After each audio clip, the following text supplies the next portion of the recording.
Umukoro. I'm from Braeswood Church, and today I'll be doing a short sermon.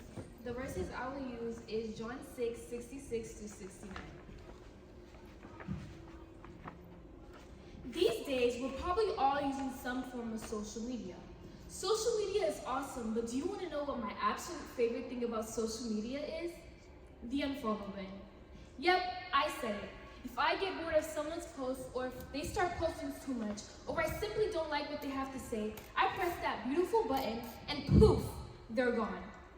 You know those moments when you see something annoying on social media and you just want to hit the unfollow button? Well, imagine feeling that way about Jesus. Well, it might sound crazy, but some of us may be like, no, that's not me, and others may be like, yeah, I'm kind of over this Jesus thing.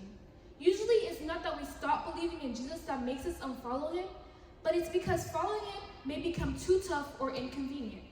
Maybe we make new friends who don't believe in what we do, or we want to do something that we know Jesus wouldn't approve of. Sometimes, we'd rather go out on Saturday nights than go to church on Sunday mornings. Basically, we might unfollow Jesus because it's more convenient for us. Even back in Jesus' time, some of his earliest followers were tempted to stop following him. He had a huge following with thousands of people from everywhere. Some of them even went into the wilderness and up on mountaintops just to hear him preach. So we're not alone in feeling tempted to unfollow Jesus sometimes. Jesus, long before social media influencers, once said something that really shook up his following. He told them, "Whoever eats my flesh and drinks my blood has eternal life." Naturally, everyone freaked out because it did sound super gross and kind of disgusting, but Jesus was speaking metaphorically, hinting at his upcoming death and how it would lead to eternal life for his believers. Unfortunately, his listeners didn't really get the metaphor and things got really tense. John 6:66-69. From this time, many of his disciples turned back and no longer followed him. I guess you can say Jesus' former followers clicked the unfollow button because suddenly following Jesus became really inconvenient. Then Jesus turned to his closest disciples, the 12 guys who followed him everywhere he went, and said, "You don't want to leave too, do you?" Jesus asked the 12. Jesus knew that his remaining disciples were probably thinking the same thing, that they would want to leave too. But Simon Peter responds with the most incredible answer. Simon Peter answered, "Lord, to whom shall we go? You have the words of eternal life. We have come to believe and to know that you are the Holy One of God." When Peter asks, "To whom shall I go?" he's essentially saying, if not Jesus, then who?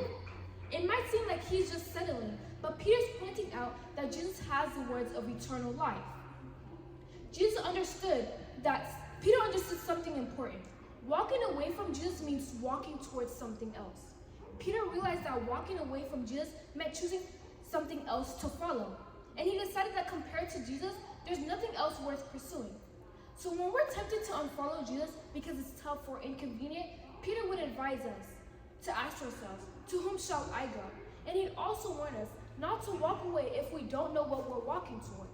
So when life gets too tough or inconvenient, you might feel tempted to unfollow Jesus. You might even start drifting away because you have some unanswered questions. But it's a mistake to walk away.